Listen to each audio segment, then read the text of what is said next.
Dragi prijatelji, lovci i kinolozi, danas ćemo vam predstaviti jednu plemenitu rasu crnogorskog planinskog goniča. Tema današnja je istorijat i nastanak rase crnogorskog planinskog goniča. Šta se u stvarnosti dešava vekovima unazad što se tiče goniča, sve skupa i crnogorskog planinskog goniča i kako se dolazi do njega, daju nam podaci da početkom prošlog veka, tačnije 1905. godine, dolazimo do prvog pisanog podatka o goničima, pa tako i o crnogorskom planinskom goniču, tada psu crne boje sa nekim karakteristikama i rasnim odlikama koje bi odgovarale i današnjem crnogorskom planinskom goniču. Kasnije, tačnije 1924. godine, na skupu u Ljubljani dolazi do prvog pisanog standarda gdje se pisalo i pričalo o svim goničima. Tada je se pomenuo i tada crni gonič u tom trenutku i došlo je se do pisanog podatka, pisanih svih detalja o tom psu, tako reći napravljen je i prvi standard tog psa. Da se nije žurilo tadašnjim kinolozima i ljudima koji se bavili tim, dokazuje to da FCI tu rasu priznaje tek u Varšavi 1969. godine pod nazivom Jugoslovenski planinski gonič. Taj pas će se tako zvati i voditi u svetskoj kinološkoj sceni sve do 1997. godine, gdje se od svega navedenog menja ponovo ime u planinskog goniča. Sa sigurnošću se tvrdi da pas potiče sa prostora Balkana kao i svi XU goniči. Ne vezuje ga jedna država ili jedna regija, nego kompletno prostor Balkanskog poluostrva. Najviše ga ima, po mom mišljenju, i dalje u Srbiji, na tim prostorima.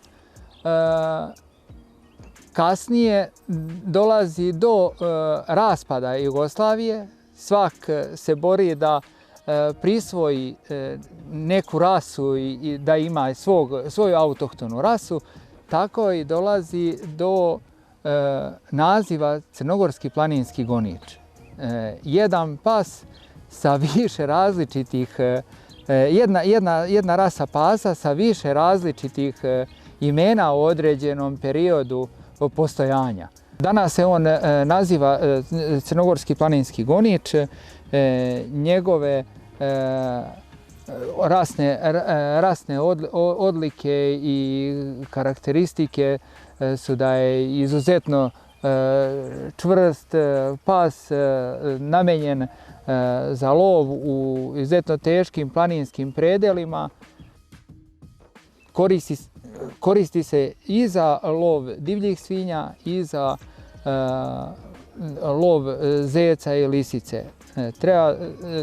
Treba pomenuti da je to izuzetno privržen pas svom vlasniku i lovcu. Tako da je on sve što možete dobiti od jednog psa. Namjena svakog lovačkog psa bi trebalo da bude isključivo za lov, ali ovog psa i ovu vrstu pasa možemo koristiti kako za lov, tako se možemo sa njim i takmičiti i na izložbama i na utakmicama. Znači možemo biti i takmičari i praktični u lovu. Što se tiče lova, možemo loviti umalo svu divljač, kako zeca, lisicu, tako i divlje svinje. Može se koristiti i u pokretu, zato što je pas izuzetno privržen vlasniku, lovcu, i on bi njega pratio bez ikakvih problema ako bi se lovilo u jednom kretanju kroz lovište. On bi odlazio, dolazio do divljači, do traga, realizovao to i vraćao se nazad kod lovca, to jest vodiča.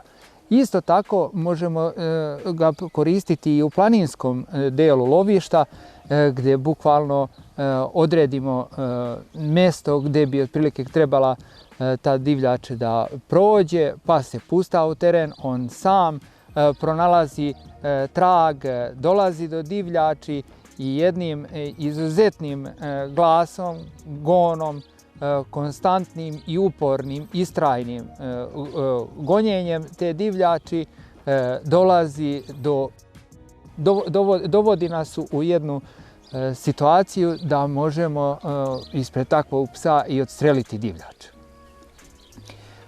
Ovdje u ovom trenutku imamo jednu kuju koja je stara 5 godina, koja je dala iza sebe već 2 legla štenaca. Što se tiče lova, jedno stvorenje koje samo što ne zna da priča sa lovcem.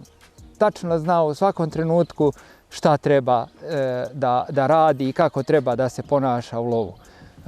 Jedan kompletan pas već u jednim zrelim, iskusnim godinama koji daje, reklo bi se, znači, na vrhuncu svoje karijere u tom starosnom dobu.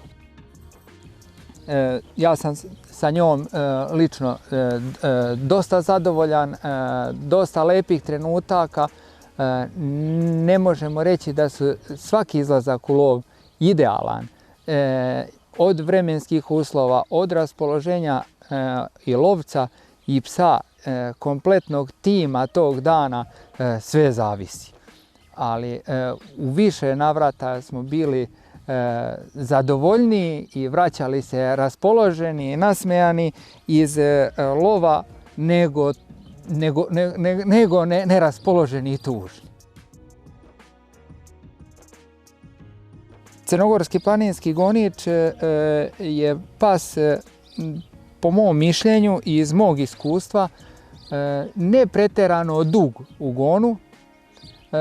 To su izuzetno eksplozivni gonovi, brzi, histerični u trenucima. Ono što možemo da priuštimo u jednom danu, da to se završava sve izuzetno brzo, navala, gonjenja, prelazak terena i ako bi se desilo da se izgubi ta divljač prilikom gonjenja, da se zagubi taj trag, taj pas bi velikom brzinom se vraćao do vodiča i lovca i imali bi upotrebljivog psa za jedan kompletan lovni dan.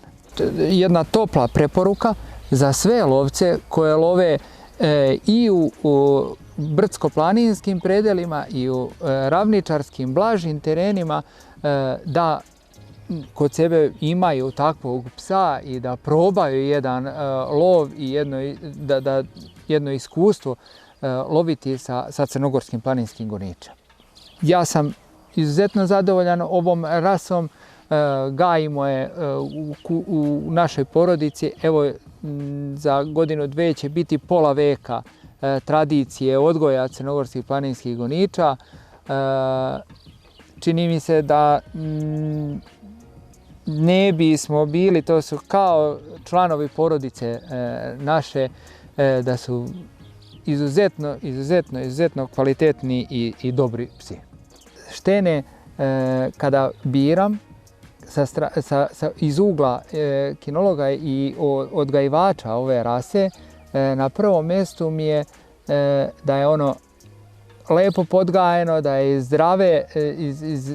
zdravo legla jednog, da nema nikakvih anomalija, nema nikakvih problema sa njega, što je i da je ono, podrazumijeva se, povuklo sve kvalitetne gene od svojih roditelja kojima smo već odredili put samim tim što su ostali da reprodukuju svoju rasu, bar kod mene u odgajivačici. Pretežno volim da lovim sa kujama, tako da moj afinitet je uvijek na prvom mjestu da se pogleda u leglu žensko štene. Zato što mi je zadovoljstvo kao odgajivaču ove rase da gajim štence, da ih negujem i da ostavljam i od njih sutra potomstvo. Iz ugla nekoga ko dođe da nabavi to štene za sebe i da nas sutra da ga podgaji i da ga ima za lovačkog psa koji će mu koristiti i u lovu i na svim manifestacijama, kako izložbama, tako i utakmicama, taj budući lovac bi trebao da vidi prvo svoje mogućnosti prema gajenju tog budućeg psa. Da li ga interesuje reprodukcija, onda će sigurno uzeti žensko štene od koga će i on sutra moći da izvede leglo i imati potomstvo od te linije pasa, ili će uzeti jedno kvalitetno muško štene i sa njim praviti maksimalno psa za lov ili izložbu ili utakmice. To je već na njihovom opredeljenju i odabiru čime želi da se on, na koju stranu da se opredeli. Kada dođu štenci u uzrast od nekog perioda već od 2 mjeseca, kada prođe i druga vakcina, to jest revakcina, moje neko iskustvo je da se kompletno leglo pusti da izađu iz boksa, da se gledaju kako trče, kako se ponašaju, kako reaguju prilikom hranjenja, kako reaguju između sebe dok se igraju, kako koje i leži, kako koje i sedi, kako koje nosi rep, da li je neko duže, da li je neko kraće, kako izgleda anatomski i najbitnije kako su temperamenta. Ako je štene korektno anatomije, ako je izuzetno temperamentno, to su preduslovi da od tog psa možemo dobiti jednog kvalitetnog sutra zrelog psa koji može ostaviti i za sebe potomke i koje nam može doneti veliko zadovoljstvo na svim poljima. Kako lova, kako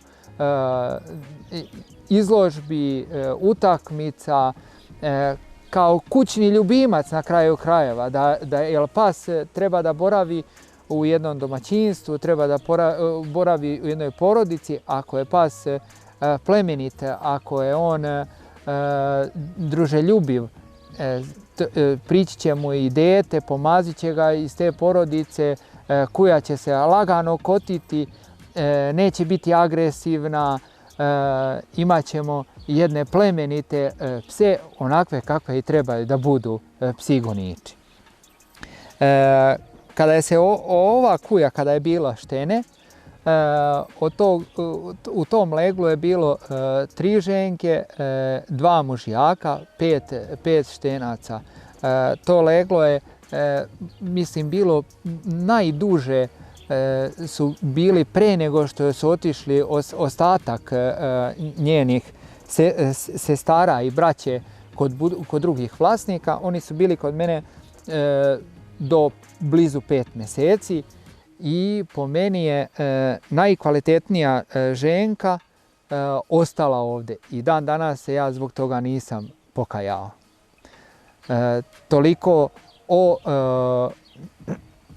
Toliko o temi odabir šteneta iz mog ugla i moja preporuka za buduće da slobodno se opredele na odgoj crnogorskog planinskog goniča, jer će imati jednog izuzetno plemenitog i radnog psa. Kada već podgajimo štene, da je ono sposobno da može da nas prati u terenu, da može da ide sa nama u šumu, u prirodu, moje mišljenje i moje iskustvo da već tada treba početi i sa obukom. Jer obuka obuhvata jedan širok program šta treba sve pas da nauči pa u prvih godinu dana. Ako imamo štene uzrasta, da kažemo da je to negdje već u 4. mjesecu, njemu je u tom periodu sve interesantno. Od igranja u domaćinstvu, jurenja ako je tu negdje u okruženju mačka, ptičica, najobičniji kosić ili vrabac, bilo šta, počet će polako ako je pas takve linije da se rano bude radni geni, on će pokazati taj lovački instinkt ka tome, pa ako ništa, bar će se načuljiti ili potrčati u tom pravcu. To su neki prvi znaci kada bi psa polako trebalo izvoditi u teren i početi sa nekom obukom što se tiče lova i vidjeti kakvi su njegovi dometi u tom trenutku. Ne treba se razočarati ako taj pas ne bude pokazivao nikakvo interesovanje i bude mu trebalo duže vremena da se probudi kod njega taj lovački nagon, taj instinkt koji nosi u sebi te lovačke gene koje dobije od roditelja. Tako da već sa nekih 5-6 mjeseci, ako taj pas pokazuje lovački nagon, pokazuje prilikom nailaska u terenu na trag fazana, zeca, lisice, da bi se tu malo zadržao, da bi počeo da njuši i da lovački rečeno da zavrti repom, onda bi trebalo to njemu posvetiti, u tom već periodu trebalo bi mu posvetiti više vremena i izvoditi ga da on lakše dođe do novog traga, da mu ne bi bilo monotono ako bi vodili psa mladog u jedan postan ili težak teren, a on se pritom ne dolazi ni do kakvog traga, on gubi volju i gubi nagon za tim radom. Tako da uz njegovu dobru volju, njegov nagon za lovom i terenom, treba mu olakšati i voditi ga na terene u kojima će lakše taj mladi pas doći do divljači i samim tim krenuti tu divljač, pokrenuti, pustiti glas u tom uzrastu. Već dolazimo u jedan period, znači ako smo krenuli sa izlaženjem, sa šetnjama u 4. 5. mjesecu, već sa 6-7 mjeseci dolazimo do prvog kontakta psa, šteneta i divljači sa konkretnim tragom. Ako bi se imalo sreće da pas ugleda, u mom slučaju ja najviše preferiram i lov zeca i lisice, ako bi on imao sreće da ugleda zeca u trenutku kada on skače sa loge, u 95% slučajeva taj pas bi se zacenuo, pustio veseo glas i pokrenuo tog zeca da goni.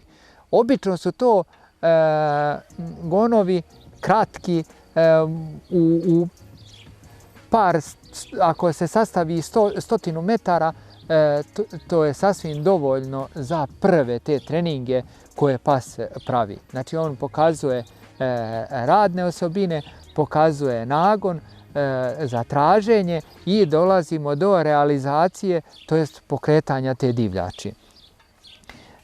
Kako vreme odmiče, on bi trebao da nauči da se ne plaši pucnja. Pred psom ne treba, pred štenetom, pucati u neposrednoj blizini, pogotovo ne treba pucati bez veze. Ako se ukaže prilika da je mlad pas štene u lovištu u jednom lovnom danu i da se ukaže da je on u blizini, da on vidi u šta se puca, od toga idealnije ne može, jer on će stvoriti kompletnu sliku i povezati i pucanj i divljač. Ako je i odstreljeno, on će imati prilike da je onjuši, shvatit će i povezat će, onda se sigurno neće plašiti pucnja. Pozdravljam vas lovačkim pozdravom, dobar pogled, sve ljubitelje pasa goniča, kolege lovce i kinologe.